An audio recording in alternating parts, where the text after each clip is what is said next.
porta si apre e in casa non sei più solo. Ti viene incontro una presenza silenziosa. Non respira, non sbatte le palpebre, non dorme. È un robo. Riconosce il tuo volto, legge la tua stanchezza, regola luci e suoni, come se ti conoscesse da sempre. E poi dice una frase semplice. Ho già scaldato la cena. Comodità totale, ma anche un'altra verità. Per funzionare, deve vedere, deve ascoltare, deve ricordare, orari, abitudini, parole, silenzi, tutto, e non dimentica mai. E la domanda non è se succederà. La domanda è quando, e soprattutto chi controllerà davvero quella presenza quando sarà dentro casa nostra.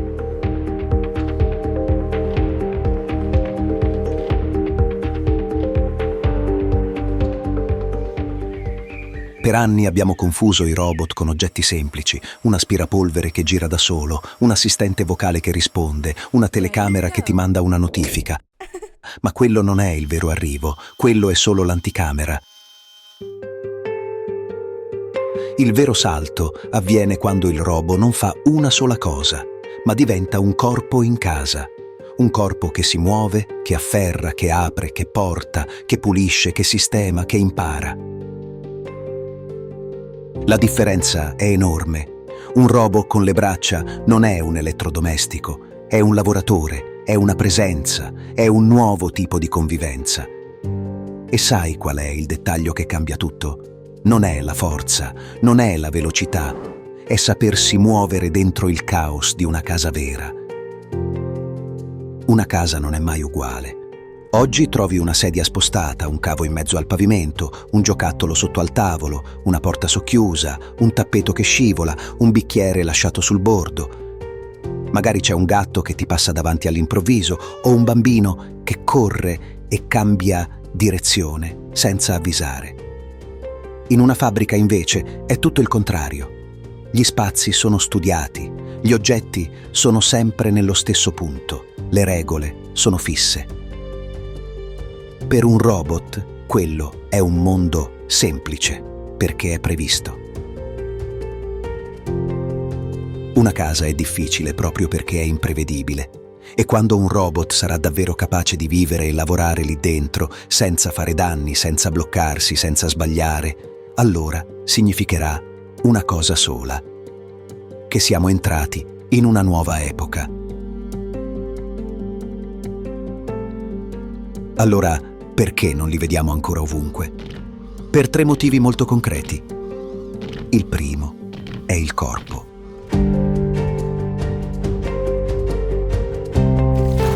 Muoversi bene è difficile. Camminare su un pavimento bagnato senza scivolare, salire un gradino, piegarsi senza cadere, aprire una porta senza spingere troppo, prendere un bicchiere senza romperlo. Noi lo facciamo da bambini. Un robot deve impararlo da zero. E ogni errore costa caro. Il secondo è la mano. La mano umana è una meraviglia. Prende una fragola senza schiacciarla e stringe un barattolo duro senza fatica. Per un robot è un problema gigantesco, perché una mano non è solo forza, è sensibilità, è controllo fine, è capire al tatto cosa stai toccando. Il terzo è la mente, non intelligenza nel senso di parlare bene, ma intelligenza pratica.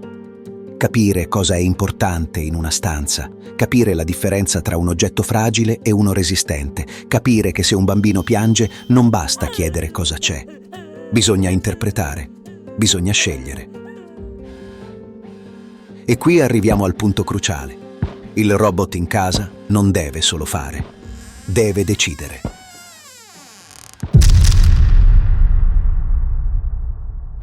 Negli ultimi anni abbiamo visto macchine che imparano a riconoscere immagini, a capire frasi, a generare risposte, a seguire istruzioni. Questo ha creato un effetto domino, perché un robot domestico, per funzionare, ha bisogno di una cosa precisa. Deve ricevere comandi umani in modo naturale. Deve capire frasi normali, non codici. Devi poter dire raccogli quello, pulisci lì, attento al gatto, sposta la sedia, prendi la giacca, porta l'acqua, e deve farlo davvero.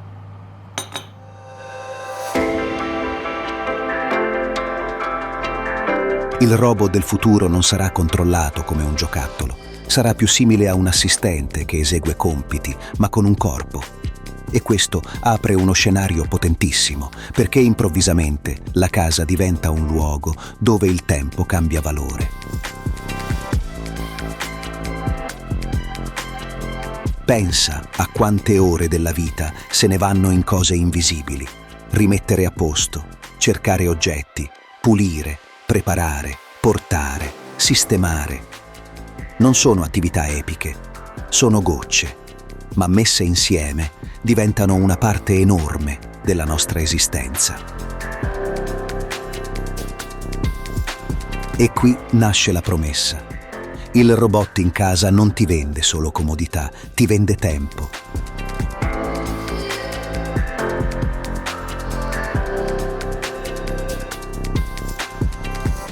Ma ogni promessa ha un prezzo, e il prezzo è un'altra parola: fiducia. Tu non fai entrare chiunque in casa tua. La casa è il luogo più intimo che esista, è dove ti rilassi, dove litighi, dove piangi, dove ti ammali, dove ti mostri senza maschere. Un robot domestico, per aiutarti davvero, deve vedere, deve ascoltare, deve sapere. E questo significa una cosa semplice e inquietante. Per la prima volta, una macchina potrebbe conoscere la tua vita meglio di molte persone.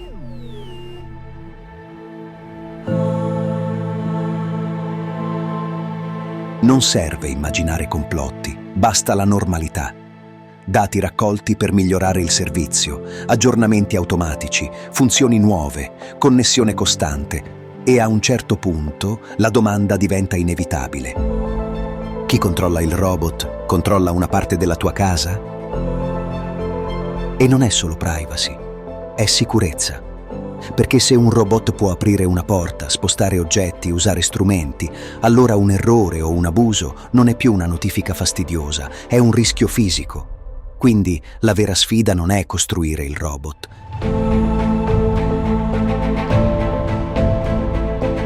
È costruire regole, limiti, protezioni e farlo prima che sia troppo tardi. Ora facciamo un passo dentro il futuro più vicino, quello realistico. Come arriveranno davvero i robot nelle case? Non arriveranno come maggiordomi perfetti, e la verità è che sono già qui. Esistono già robot umanoidi che camminano, afferrano, trasportano e svolgono compiti pratici. E ci sono anche robot quadrupedi, i cosiddetti cani robot, come Spot di Boston Dynamics, già usati per ispezioni tecniche, controlli di sicurezza e rilievi in ambienti difficili, dove mandare una persona può essere rischioso o troppo lento.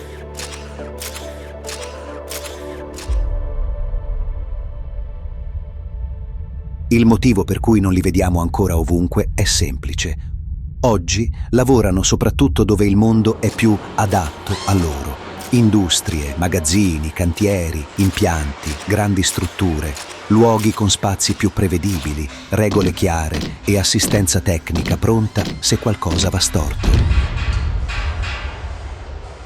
Quindi sì, i robot umanoidi e i cani robot sono già realtà, ma il passaggio che cambierà tutto sarà un altro. Quando costeranno meno, quando saranno abbastanza affidabili da sbagliare raramente e quando potranno vivere nel caos di una casa vera ogni giorno, senza diventare un rischio.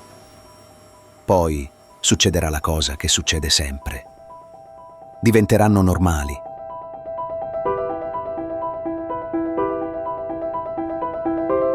All'inizio chi li avrà sembrerà ricco o strano, poi diventerà una scelta. Poi diventerà un regalo, poi diventerà una necessità per alcuni.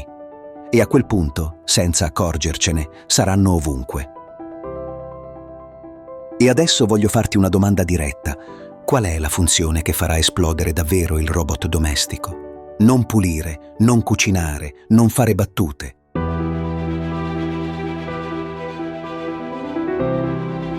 Assistenza. Perché le società stanno cambiando, la popolazione invecchia, le famiglie sono più piccole, il tempo è sempre meno e la domanda di cura cresce. Un robot che può sollevare un peso, accompagnare una persona, ricordare medicine, chiamare aiuto, ridurre incidenti in casa, può fare la differenza tra restare a casa e finire altrove.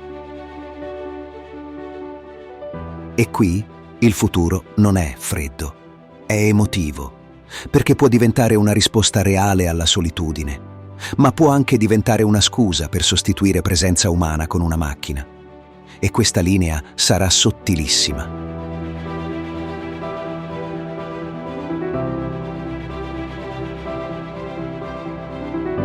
E poi c'è la parte che molti evitano, ma che arriva sempre. Il lavoro. Se un robot può fare compiti domestici, allora può fare anche altri compiti pratici. Logistica, pulizie, magazzino, assistenza base, consegne, lavori ripetitivi. Questo significa che cambieranno professioni. Alcune spariranno, altre nasceranno. E nascerà anche un nuovo tipo di competenza. Saper convivere con queste macchine, saperle usare, saperle controllare, saperle riparare. Perché ci sarà un paradosso. Più il robot diventa intelligente, più noi dovremo diventare intelligenti nel gestirlo.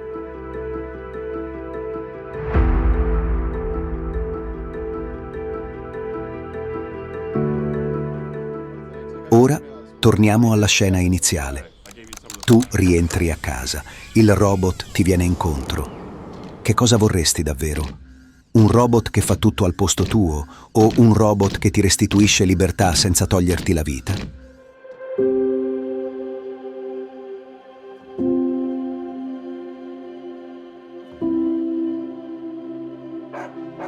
Perché il rischio è questo. Se la macchina decide tutto, se ti anticipa sempre, se ti guida sempre, allora la comodità si trasforma in dipendenza. E a quel punto la casa non è più casa. È un sistema che ti gestisce. Il futuro migliore è diverso. È un robot che lavora in silenzio quando serve e sparisce quando non serve. Un robot che non ti invade, non ti spia, non ti manipola. Un robot che ha limiti chiari. E soprattutto un robot che è tuo, davvero tuo. Non il robot di un'azienda. Non il robot di un abbonamento. Il tuo. E quindi sì, il giorno in cui i robot entreranno davvero nelle case non è lontano. Non parliamo di un futuro tra 100 anni, parliamo di un futuro che si sta preparando adesso, nei laboratori e nelle fabbriche, e che potrebbe arrivare nel giro di pochi anni nella vita quotidiana. Basta guardare cosa sta succedendo nel mondo reale. Tesla ha dichiarato di voler liberare spazio produttivo interrompendo nel 2026 le Tesla Model S e Tesla Model X per puntare sulla produzione dei loro robot Optimus. Non è più solo una demo, è una scelta industriale.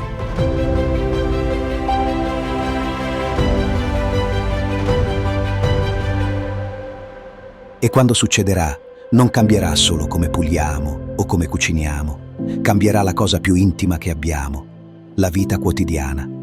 E a quel punto la domanda sarà una sola. Saremo noi a controllare lui o, senza accorgercene, sarà lui a controllare noi?